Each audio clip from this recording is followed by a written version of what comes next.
Hello, my name is Damian Malontie, and I'm exploring the UK comedy scene and its journey to stardom. First, I thought I would find out why these acts decided to get into comedy, and this leads me to my first interview with Kevin J, a young comedian from North London.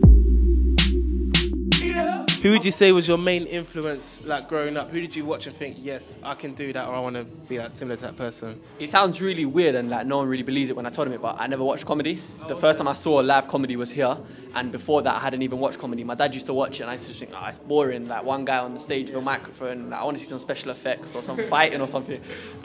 But yeah, so here, live, Koca. So would you say that Koca was definitely like a key person to, did he help you a lot? Did he guide you or anything like that? Would you say? Yeah, definitely. Koca gave me a few good words of advice how to get into the comedy game, and you know, just how to slowly but surely work your way in, but not run too quickly. Do you know what I mean? Just take baby steps, and like a year and a half later, like I keep saying, I'm here. Here's what Koca had to say. By me buying a Martin Lawrence DVD that I actually thought was a film. I remember when I came out, I saw him come out on stage and start telling jokes, and I was vexed because I was like, I got bumped. Yeah, but I didn't know what stand-up was. And then I saw him performing stand-up, I started laughing my ass off, and then from then I was like, this is what I want to do. I fell in love with it, I came back, I learned and studied about the business side of it and, you know, the performance side of things. I don't think you can teach someone how to tell jokes, but you can show them the performance and making the audience feel part of your show and eye contact and talking about something they can relate to. So learned that for 2 months at the comedy school, which was with Keith Palmer and Rudy Liquid. Did my first show at Middlesex University, and then I fell in love with it from them.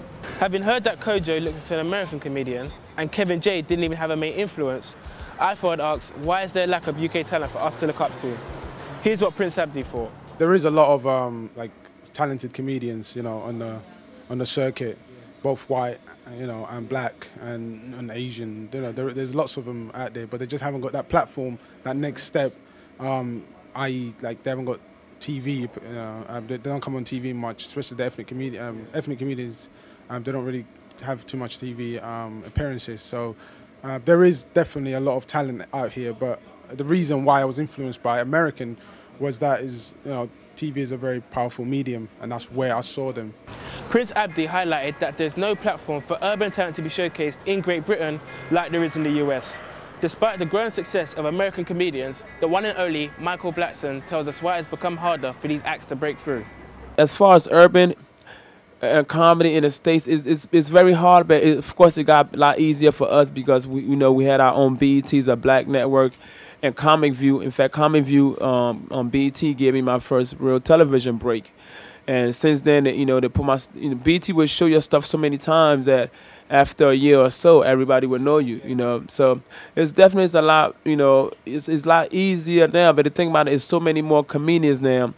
So it's kind of making it a little harder for like new guys to break through. You know, it's still like if you haven't been doing comedy for 10, 15 years, it's harder for you now because people are so much more on the internet. It's not watching TV that much anymore, you know. So you have to do a lot of self-promotion.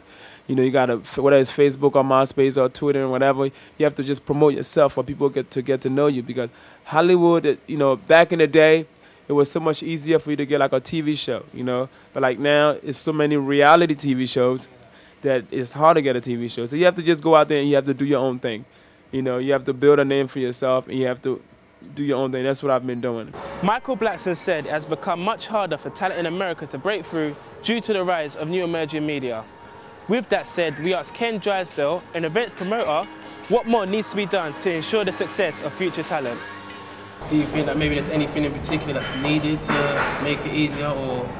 We could do some guidance. It's something we were talking about. We could do some guidance. I think money's always good. Yeah, investment. But I think guidance as well as money. I think because you know there's a way in which things are done, and sometimes there's a assumption that you know how it's done without someone showing you. So people that know how to make TV programs and do budgets need to show someone like myself to help the talent learn how it's done, so that they're trained and prepared in the right way, so we get a good end product. After hearing so many different views about what needs to be done for UK talent to progress, it seems that we are definitely heading in the right direction. With that said, I think we all need to be a bit more proactive in our support for UK talent. Not all talent on offer is going to appear on our televisions and receive recognition unless we go out there to their performances and show support. Because if we don't show support, who will?